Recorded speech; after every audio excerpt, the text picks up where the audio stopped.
Hi, welcome to Universal Interiors. I'm Les Ingelstead, and I'm so grateful that you're here today.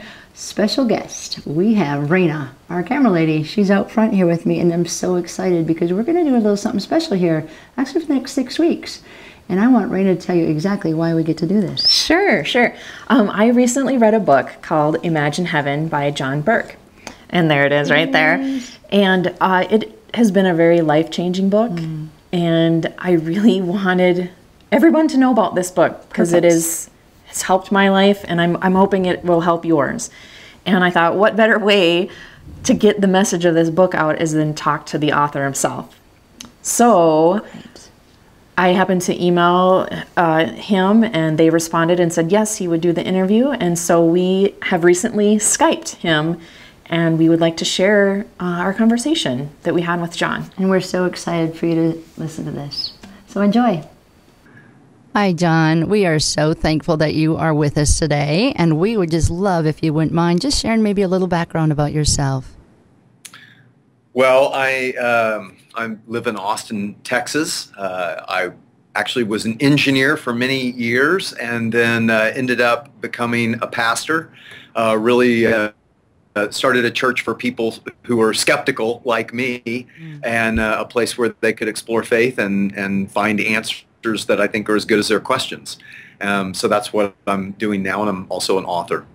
All right, John, we are wondering if there is, we're wondering if you will let us know about some of your other books that you have written. Yeah, I've written 4 books. No Perfect People Allowed, first book. Soul Revolution is the second one, really about how do we grow spiritually as people.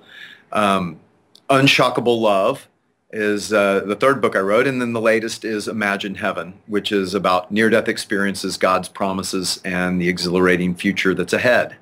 Great. So what actually motivated you to write this last book that we are speaking about today, Imagine Heaven?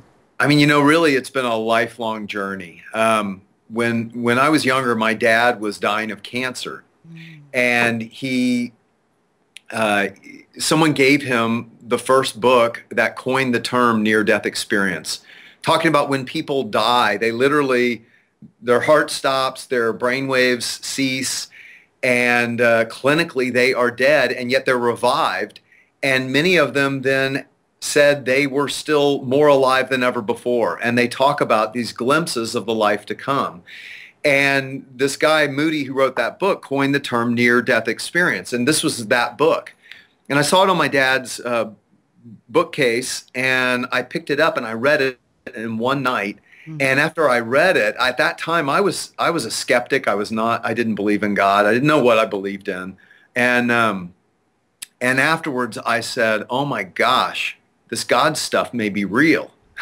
That's great. And it actually is what got me seeking to understand God and faith. And I did end up coming to faith, and as I said, I was an engineer for several years, and then I ended up going to seminary and going into ministry, and have started a church, Gateway Church, here in Austin, Texas, for skeptics and doubters like me, people who aren't sure but are open to exploring faith, and so that's what I've been doing. And all along, for the last 30 years, I have been curious about these near-death experiences, and I've read them and studied them, and now I've studied about 1,000 of them, and I've always wondered, how do these fit or reconcile with what the Bible talks about of the afterlife and the life to come? And so after studying 1,000 of them, really from all across the globe, and people, I really focused in Imagine Heaven on including about 120 stories, mostly from people who really had nothing to gain by making up wild stories. So like doctors and bank presidents, TWA airline pilots, college professors, little kids, people from around the globe, who, making up stories like that, for a lot of them, it would lose them professional credibility, and yet they're saying the same things.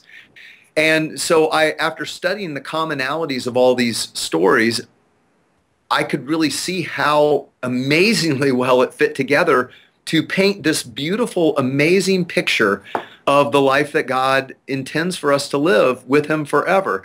And it's really what the Bible has been talking about all along. And so I'm bringing the two together in Imagine Heaven. You did such a beautiful job of that. It was so exciting to get into it. I start the book and you go into a story right away, George Ritchie. And I loved a little bit of that. He was a precursor, it says, of the Peace Corps. And, and that was interesting to me. And as you stretch out his story throughout the book, I loved that too. You kind of kept us on our toes a little bit in the reading just to see what else happened to George Ritchie. Yeah. And I really enjoyed that. I really did. And I understand then from the book that you just said about your dad having Dr. Raymond Moody, I believe his name is, he had that and actually coined the term. That's what you were saying. Experience. Yeah. Mm-hmm. Yeah, of the NDEs that we are shortening it up to these days. I also, and actually, Moody discovered this whole thing from George Ritchie. So Dr. Ritchie, he was a psychiatrist at the University of Richmond in Virginia, and he would lecture, just kind of like do a lecture once a year on his experience and what happened to him that so radically changed his life. And Moody heard that and started to ask his students if they had had any kind of experience like that. And he started to find that about 1 out of 30 or so had. And he began to collect them and collected about 100 of them and wrote the first book. And since then, Gallup has done studies and found, and this has been validated in studies in Europe as well, that about 1 out of 25 people have had a near-death experience. Now, that's a lot. That's millions of people who have either clinically died or come near death and claim that their consciousness continued on, and they were able to actually talk about what they experienced. And the commonalities are amazing. They were. As you wrote that, I was so intrigued. One thing, John, that after reading this book, and I was so excited about it, and I would share with, colleagues or friends and just about the book and telling them what it is. And typically somebody would share a story either that they happened to them or they knew somebody that had something similar to that. And that blew my mind. I was like, I'd never heard of this before. And there's people that I know that have experienced something. Yeah, and people are very reticent to share it because it's not like a dream, like where you go, man, I had the craziest dream last night. Oh, and you all laugh about it. It is an incredibly sacred, personal experience, realer than any real experience on this earth. That's what people commonly say. The life to come is more real than this life. They come back and typically they're depressed because this feels like the shadow, the fuzzy, unclear life, and that feels like the real one we were meant for. And so people are reticent to share about it because many times they get those looks kind of like, I'm sure it was the drugs on the operating table, or I'm sure you were just having hallucinations, or, people say things like that, and it kind of shuts them down. Right, and yet you also go on to explain that in a EEG, that there's no brain activity, you say? Okay, but yet these people are able to do this orderly, descriptive, just incredible, detailed life. Yeah, in chapter 2 of Imagine Heaven, I write about skeptical doctors in the afterlife. And I write about how many skeptical cardiologists and oncologists, when they began to interview their patients and they began to hear more and more talk about what happened to them. And what typically happens is that when someone dies, they find they leave their body, but they still have a body. And in fact, they feel more alive than they ever have before, not just with 5 senses like taste, touch, smell, hearing, and all that, but they say it's more like 50 senses. It's like hypersensory experience. And yet they're still in the vicinity of the room and they can see their body, usually where they're doing resuscitation attempts. And as a result, they're able to make observations that they couldn't have otherwise seen because they were unconscious. I sure hope you've enjoyed the show so far. We are so excited for you to listen to the next few weeks following this. as he was sharing today, there might be a few of you out there that have actually even had a near-death experience or have something inside of you that's stirring, you know, somebody else.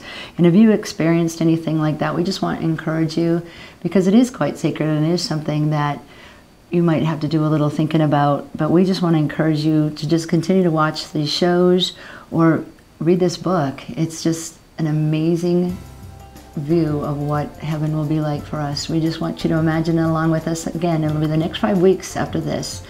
And Rena? Yeah, next week, John's going to talk about how this near-death experience actually goes across cultures and across religions, and has changed some skeptical doctors. So we really do hope that you will continue to watch. Looking forward to it. Again, have a great day now.